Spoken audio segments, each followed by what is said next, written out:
নমস্কার। গল্পের ছলের আজকের নিবেদন বিভূতিভূষণ বন্দ্যোপাধ্যায়ের জন্ম ও মৃত্যু।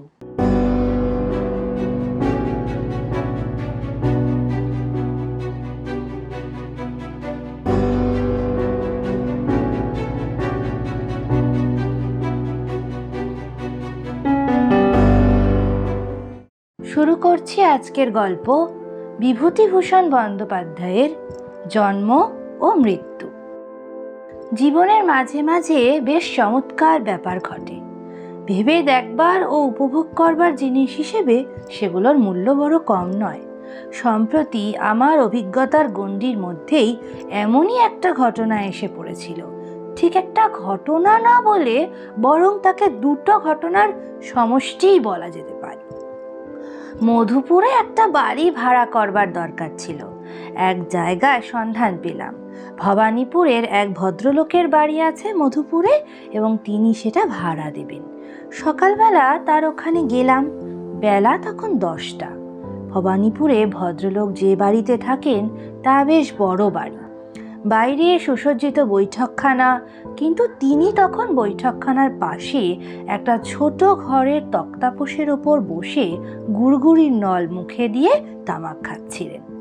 ভদ্রলোক বৃদ্ধ, বয়সে 77-এর কাছাকাছি মনে হলো, কিন্তু তিনি নিজেই তার বয়সের সম্বন্ধে আমার মনে কোনো কল্পনার স্থান রাখলেন না। বললেন, আসুন আসুন, বড় ভালো দিনে এসেছেন। আজ আমার জন্মতিথি কিনা, তাই বাড়িতে একটু উৎসব গোছের আছে। তা বেশ, এসেছেন যখন আপনাকেও ছাড়ছি নে, ইত্যাদি। কারোর জন্মতিথি উৎসবে যেভাবে তাকে মিষ্ট কথা বলবার কথা, ভদ্রলোককে আমি তাই বললাম। কাজের কথাটা এই উৎসবের দিনে কিভাবে পারা যায়, বা কতক্ষণ ধরে জন্মতিথিতে মঙ্গলেচ্ছা প্রকাশ সংক্রান্ত কথাবার্তা বলবার পরই বা কাজের কথা পারা সুষ্ঠু হবে, কিংবা আজকার দিনে বাড়ি ভাড়ার দরদস্তর রূপ ইতর জনচিত কথাবার্তা বলা আদৌ শোভন হবে কিনা, ইত্যাদি মনে মনে তোলাপাড়া করছি। এমন সময়ে একটি সুন্দরী তরুণী হাসি মুখে বড় একটা ফুলের তোড়া হাতে ঘরে ঢুকলেন। পেছনে একটি যুবক। গৃহকর্তা বলে উঠলেন, এই যে অরুণা, এসেছিস দিদি? ও, পেছনে যে নির্মলকে গাঁটছড়া বেঁধে এনে হাজির করেছিস, ছেড়ে আসা যায় না বুঝি? বেশ বেশ, আমরা হয়ে গিয়েছি এখন বুড়ো সুড়ো। তরুণী ফুলের তোড়াটি বৃদ্ধের হাতে দিয়ে প্রণাম করে এবং হাসি মুখে বৃদ্ধের গালে দুটি ঠোনা মেরে ঘর থেকে বার হয়ে গেল। যুবকটিও গেল পেছনে পেছনে। বৃদ্ধ বললেন, আমার নাতনি, আমার বড় ছেলের মেয়ে, আইএ পাস, ও বছর বিয়ে হয়েছে, স্বামী ইঞ্জিনিয়ার, বিলাত ফেরত, কর্পোরেশনে ভালো চাকরি পেয়েছে। কথা তখনও ভালো করে শেষ হয়নি, আর দুটি তরুণী ঘরে ঢুকলো। এদের ঘাড়ের ওপর এলোখোপা এলিয়ে পড়েছে, পরনে জামিয়ারের মতো ছোট কলকার কাজ করা নীল শাড়ি ও ব্লাউজ, গলায় সরু মফচেল, পায়ে সোনালি জরির কাজ করা নাগরা। দুটি অবিবাহিতা, একটি গৌরী, অপরটি উজ্জ্বল শ্যামবর্ণা। এরাও ফুলের তোড়া দিলে। গৌরী মেয়েটি ঝিনুকের কাজ করা একটি নস্যদানি বৃদ্ধের হাতে দিয়ে বললে, বাবা পাঠিয়েছেন কুন্নুর থেকে, মা আসতে পারলেন না এখন, রাত্রে আবার থিয়েটারে যাবেন। আজ দুজনে বুঝি স্কুল কলেজ কামাই করে বসে আছো? যা, ও ঘরে যা, হরিদাসকে বলে রাখ গাড়ির কথা, আমার এরপরে মনে থাকবে না। তরুণী দুটি চলে যেতেই বৃদ্ধ বললেন, আমার মেজো মেয়ের মেয়ে, বাগবাজারে আমার মেজো মেয়ের শ্বশুর বাড়ি। গোরাচাঁদ মল্লিকের নাম শুনেছেন তো? ওই তাদেরই বাড়ি, বনেদি বংশ। গোরাচাঁদ মল্লিক ছিলেন আমার মেয়ের শ্বশুরের। এই যে ভূধর, এসো এসো বাবা, বসো। এবার আরো গুরুতর ব্যাপার, যাকে সম্বোধন করা হলো এবং যার নাম ভূধর, তার বয়স 50 থেকে 55। তিনি স্থূলকায় হলেও সঙ্গের মহিলাটির তুলনায় তিনি নিতান্ত কৃশ। এদের স্বামী স্ত্রীর পেছনে 4 ঘিরে 6-7টি ছেলে মেয়ে। এদের বয়স 10 থেকে 19-এর মধ্যে। আর একটি 20-22 বছরের মেয়ে একটু পিছিয়ে ছিল, তার কোলে একটি শিশু। কিন্তু এ পর্যন্ত যে কয়টি মেয়ে এখানে দেখলুম, তার মধ্যে এই মেয়েটি সর্বাপেক্ষা সুন্দরী। বৃদ্ধ তার দিকে চেয়ে বললেন, এই যে মৃণাল, পিছিয়ে কেন? আয় আয়, খোকাকে দেখি, দে একবার ভাই আমার কোলে। নিশীথ এলো না? আমার অবস্থা শোচনীয় হয়ে উঠেছে। ছোট ঘরে যে ফাঁকা জায়গাটুকু ছিল, স্বামী স্ত্রী তার অনেকটা অংশ জুড়ে দাঁড়িয়েছেন, বাকিটা জুড়েছে ছেলে মেয়ের দল। পিছনের মেয়েটির জন্য তেমন জায়গা নেই। আমি সংকুচিত অবস্থায় চেয়ার যতদূর সম্ভব পিছিয়ে সরিয়ে নিয়ে গিয়ে দেয়ালের সঙ্গে মিশিয়ে দিয়েছি। জড় পদার্থকে আর সংকুচিত করা সম্ভব না। অথচ এই ভিড়ের মধ্য দিয়ে ঠেলে যে বাইরে বেরিয়ে গিয়ে এদের স্থানের সংকুলন করব, তাও অসম্ভব। এরা আমাকে সংকোচের হাত থেকে শীঘ্রই অব্যাহতি দিলেন, এই জন্য যে পেছনে আর একদল এসে ঘরের বাইরে অপেক্ষা করছে। এরা না বেরোলে তারা ঢুকতেই পারে না। এরা তো প্রত্যেকে এক এক তোড়া দিয়ে গেল। দুটি মেয়ে আবার দুটি বেলের গোড়ে মালা বৃদ্ধের গলায় নিজেরা পরিয়ে দিলে। বৃদ্ধ কি একটা ঠাট্টাও করলেন। আমার তখন শোনবার মতো অবস্থা ছিল না। তারা ঘর থেকে বের হয়ে গেলে বৃদ্ধ বললেন, এই আমার বড় ছেলে তারক, আলিপুরে প্র্যাকটিস করে, বালিগঞ্জে বাড়ি করেছে, সেখানেই থাকে। পিছনের দলটির মধ্যে মহিলা নেই, 3টি ছোকরা, বয়স 16 থেকে 21। এরা এসে কিছু দিল না। একজন অটোগ্রাফের খাতা বের করে বললে, জ্যাঠামশাই আমার খাতায় আজকের দিনে কিছু লিখে দিন। অটোগ্রাফের খাতা ফেরত দিতে না দিতে আর দুটি ছেলে, তাদের সঙ্গে 12-13 বছরের একটি বেনি দোলানো মেয়ে। তারপরে ব্যাপারটা গণনার বাইরে চলে গেল। কত ছেলে মেয়ে, তরুণ তরুণী, প্রৌঢ় প্রৌঢ়া যে ঘরটায় ঢুকতে বেরুতে লাগলো, আমার আর তাদের হিসাব রাখা সম্ভব হলো না। ফুলে ফুলে তক্তপোষটা ছেয়ে গেল। ফুলের তোড়া ক্রমশ উঁচু হয়ে উঠতে লাগলো, আর সেখানে জায়গা দেওয়া যায় না। আর এরা সবাই আত্মীয়া, বাইরের লোক কেউ নেই। সবাই আপনা আপনির মধ্যে, পুত্র কন্যা, পৌত্র পৌত্রী, দৌহিত্র দৌহিত্রী, জামাই ভ্রাতৃবধূ, ভ্রাতুষ্পুত্র ভ্রাতুষ্পুত্রী ইত্যাদি ইত্যাদি। ভদ্রলোক ভাগ্যবান। এদের মতো লোকের সাহায্য না পেলে প্রজাপতির সৃষ্টি রক্ষা অসম্ভব হয়ে উঠত। ক্রমশ ভিড় বাড়ছে দেখে আমি ঘর থেকে বেরিয়ে পড়লাম। আমি তখন হাঁপিয়ে উঠেছি। ভদ্রলোকও গোলমালের মধ্যে আমাকে তখন ভুলে গিয়েছেন।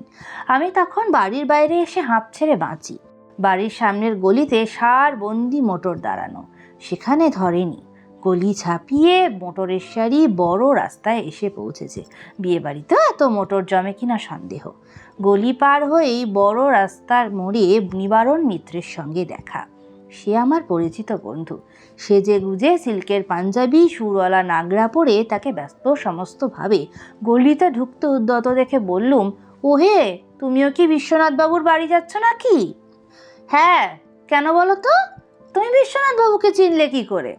এতক্ষণ সেখানে বসেছিলুম ভাই, দেখে শুনে মাথা ঘুরে উঠল। শহরের 1/3 লোক দেখলুম বিশ্বনাথবাবুর আত্মীয়া, আর তারা সবাই এসেছেন ওই 77 বছরের বুড়োর জন্মদিনে ফুলের তোড়া উপহার দিতে। বন্ধু হেসে বললে, খুব আশ্চর্য লাগছে। বিশ্বনাথবাবুর 7 ছেলে 4 মেয়ে। এদের সকলেরই আবার ছেলে মেয়ে এবং অনেকেরই নাতি নাতনি, নাতজামাই ইত্যাদি হয়ে গিয়েছে। বিশ্বনাথবাবুরা 3 ভাই, তাদের ছেলে মেয়ে নাতি নাতনি আছে। হিসেব করে দেখো কত হয়। এবং আসল কথা কি জানো, বুড়োর হাতে 1050-60 টাকা আছে এবং সকলেরই চোখ সেদিকে। কথা যদি বলি তবে সেটা খুব খারাপ শোনাবে হয়তো, কিন্তু কথাটা মনে না উঠে কি পারে? তুমিই বলো। আচ্ছা আসি ভাই, দেরি হয়ে যাচ্ছে। বিশ্বনাথবাবুর জন্মদিনের সপ্তাহ 2 পরেই আমি স্বগ্রামে গেলুম।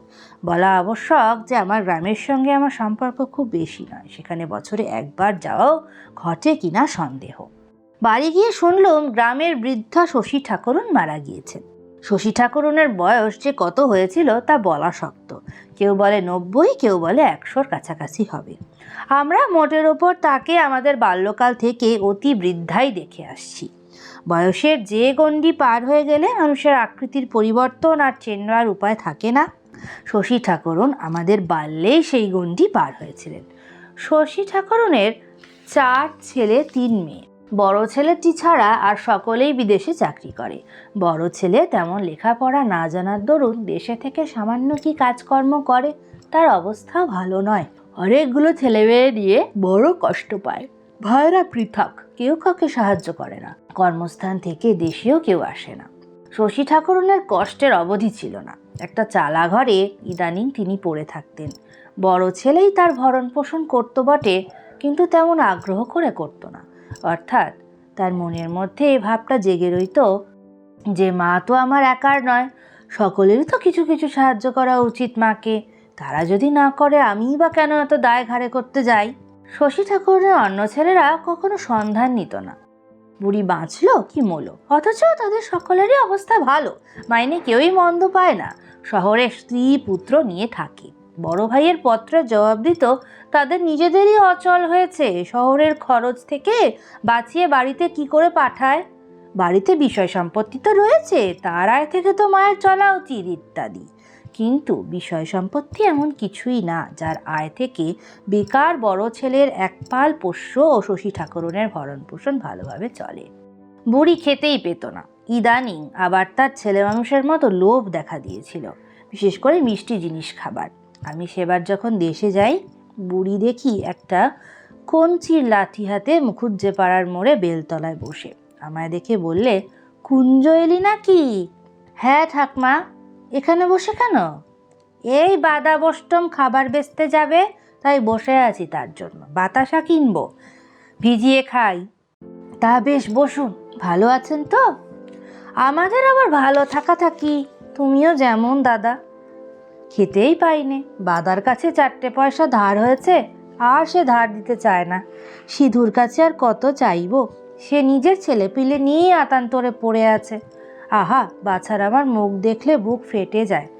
আমি তার কাছে কিছু নিইনি। তা তুই আমাকে আনাচারে পয়সা দিয়ে যাবি? বুড়ির অবস্থা দেখে বড় কষ্ট হলো।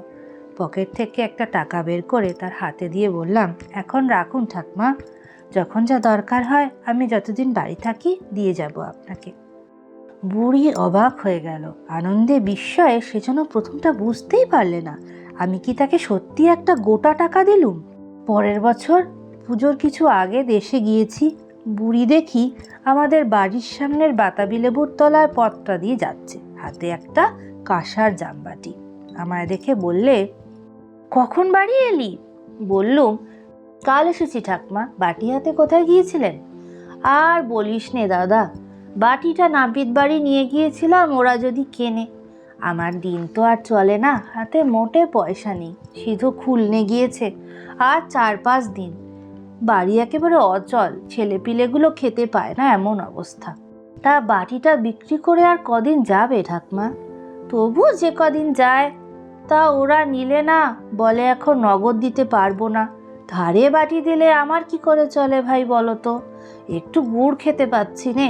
বাটিটা বেচে ভেবেছিলাম আজকের ভালো আখের গুড় আনতে দেব। আর আজকের হাটটাও হবে এখন। ছেলেপিলে শুধু ঝিঙে ভাজা আর ভাত খেয়ে মারা গেল। তা নিবি দাদা বাটিটা? ফুল কাঁসা, এ ওদের বাটি না, আমার নিজের বাটি। বিয়ের দানে আমার বাবা দিয়েছিলেন, দেখ না।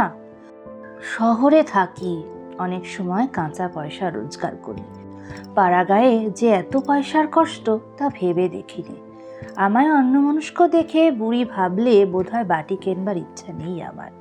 অনেকটা মিনতির সুরে বললে, না কিনিস, ওটা বাধা রেখে আমায় বরং 8 আনা পয়সা দে। এরকম অবস্থায় বুড়িকে আমি আরও কয়েকবার দেখেছি। শুনলাম বুড়ির মরণকালে ছেলেরা কেউ আসেনি, বড় ছেলে খুব সেবা যত্ন করেছিল। বুড়ির গায়ে একটা লেপ ছিল।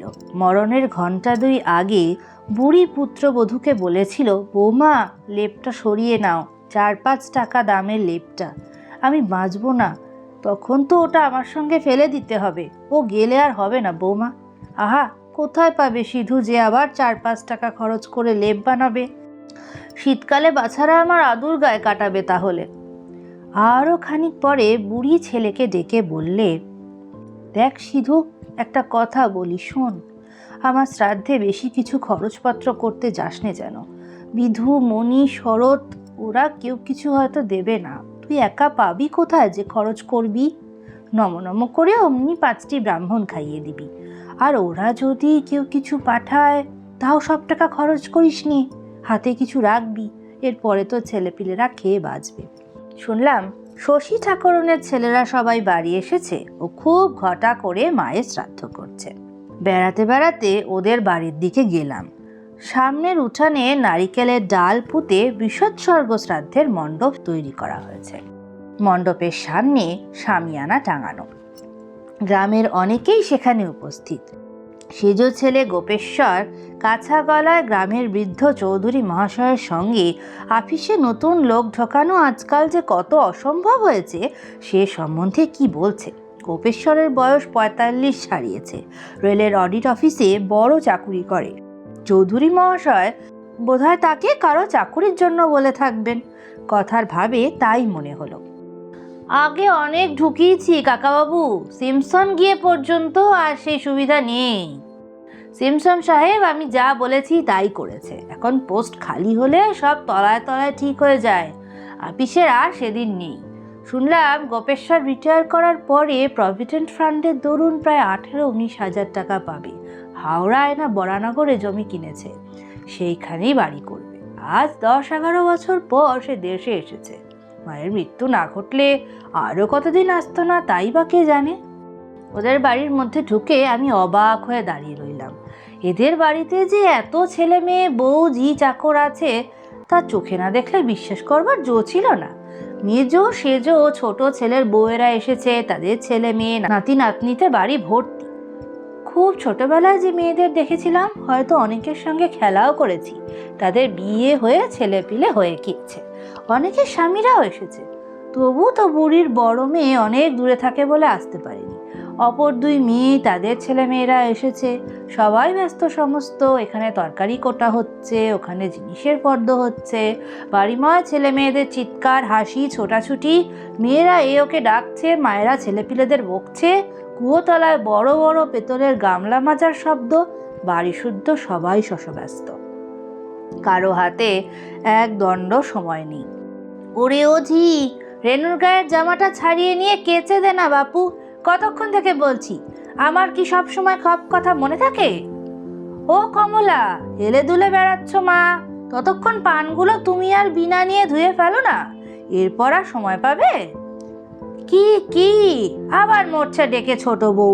মা গো, হাড় জ্বালালে, বসতে দেয় না একরত্তি। এই তো আসছি ভাড়ার ঘর থেকে।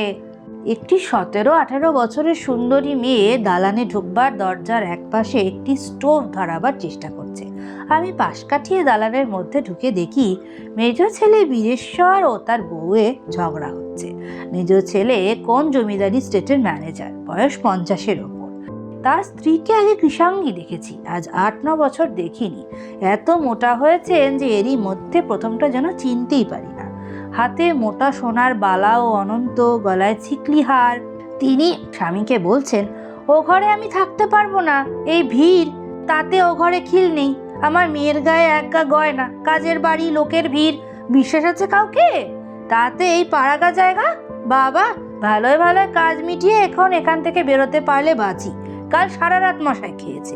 বীরেশ্বর বলছে, তা তুমি তোমার মেয়েকে নিয়ে নয় পশ্চিমের কোঠায় শুয়েও, মাথা গরম করো না, দোয়াই তোমার মাথা গরম আমার বরদাস্ত হয় না বাপু। আমি ঢুকে পায়ের ধুলো নিয়ে প্রণাম করে বললুম, চিনতে পারেন কাকিমা? তিনি কথার উত্তর দেবার পূর্বেই ১১-১২ বছরের একটি মেয়ে কোথা থেকে ছুটে এসে বলল, নাতনি এখনো পিন্টুকে দুধ খাওয়ায়নি মা, সকাল থেকে তাকে নিয়ে বাইরের উঠোনে বসে আছে, বললেও শুনছে না। বীরেশ্বর বললেন, যা এখন যা, বলগে যা নাতনিকে, আমি ডাকছি। এসো কুঞ্জ, বসো। ওগো, তুমি কুঞ্জকে চিনতে পারলে না? বীরেশ্বরের স্ত্রী মৃদু হাস্যে বললেন, দেখেছি বোধ হয় ওকে ছেলেবেলায়, যাতায়াত নেই, দেখাশুনো তো হয় না। না চিনবার আর দোষ কি বলো? শাশুড়ি মারা না গেলে কি এখন আসা হতো? চিঠি পেয়ে আমি বলি, না যেতে হবে বই কি, দেশে একটা মান খাতির আছে। শাশুড়ির কাজটা ভালো করে না করলে লোকে ওদেরই দুষবে। বড় ঠাকুরের পয়সা নেই সবাই জানে, ওদের গায়ে ঘরে নাম রয়েছে, দেশে বিদেশে সবাই মানিয়ে চেনে, বলবে অমুক বাবুর মায়ের শ্রাদ্ধে কিছুই করেনি। বলো তো বাবা, কথাটা কি শুনতে ভালো? তাই তো এলুম, নইলে এসব জায়গায় কি মানুষ আসে? কি মশা! কাল রাত্রিরে এক দণ্ড চোখের পাতা বুঝতে দেয়নি। রোয়াকের ধারে বসে মেজ ভাইয়ের ছেলে বিকাশ তাদের স্কুল কিভাবে একটা ফুটবল ম্যাচ জিতেছে মহা উৎসাহে সে গল্প করছে সেজ ভাইয়ের ছেলে বিনুর কাছে। বড় ভাইয়ের ছেলে ভোলা অবাক দৃষ্টিতে ওদের মুখের দিকে চেয়ে এক মনে গল্প শুনছে। তার বয়স ওদের চেয়ে যদিও বেশি, কিন্তু জীবনে কখনো সে গায়ের আপার প্রাইমারি পাঠশালা ছাড়া অন্য স্কুলের মুখ দেখেনি। এদের কাছে সে সর্বদা কুণ্ঠিত হয়ে আছে। শুধু ভোলা নয়, ভোলার মাকেও লক্ষ্য করলুম। জায়েদের বড় মানুষই চালচলন ও কথাবার্তার মধ্যে নিতান্ত সংকুচিত হয়ে আছে। জায়েরা বড় মানুষই দেখাবার জন্য প্রত্যেকে ঝি চাকর এনেছে, তাদের কাছেও যেন ও বেচারি কুণ্ঠিত ও সংকুচিত।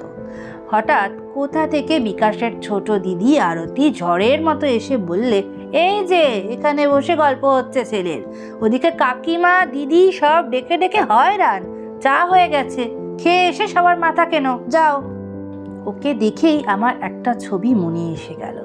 বৃদ্ধা, মাজা বাঁকা গাল তোবড়ানো শশী ঠাকরুন কাঁসার বাটি বিক্রয় করতে গিয়ে নিরাশ হয়ে ফিরছে নাপিত বাড়ি থেকে। এই হাসিমুখ বালক বালিকা, কিশোর কিশোরী, তরুণী, এদের সৌন্দর্য, সজীবতা, আনন্দ, যৌবন, এদের সৃষ্টি করেছে সেই দরিদ্রা বৃদ্ধা শশী ঠাকরুন। এরা তারই বংশধর, তারই পৌত্র পৌত্রী, দৌহিত্র দৌহিত্রী। আজ তার মৃত্যু বাসরে এই যে চাঁদের হাট বসেছে, এতদিন এরা ছিল কোথায়? এরা থাকতে বুড়ি কেন খেতে পেত না? কেন চোখের জলে তার বুক ভেসেছে? তার কোনো উত্তর নাই। সঙ্গে সঙ্গে কলকাতার সেই বাড়িওয়ালা বৃদ্ধ ভদ্রলোকের বাড়ির উৎসবের কথাও মনে পড়ে গেল।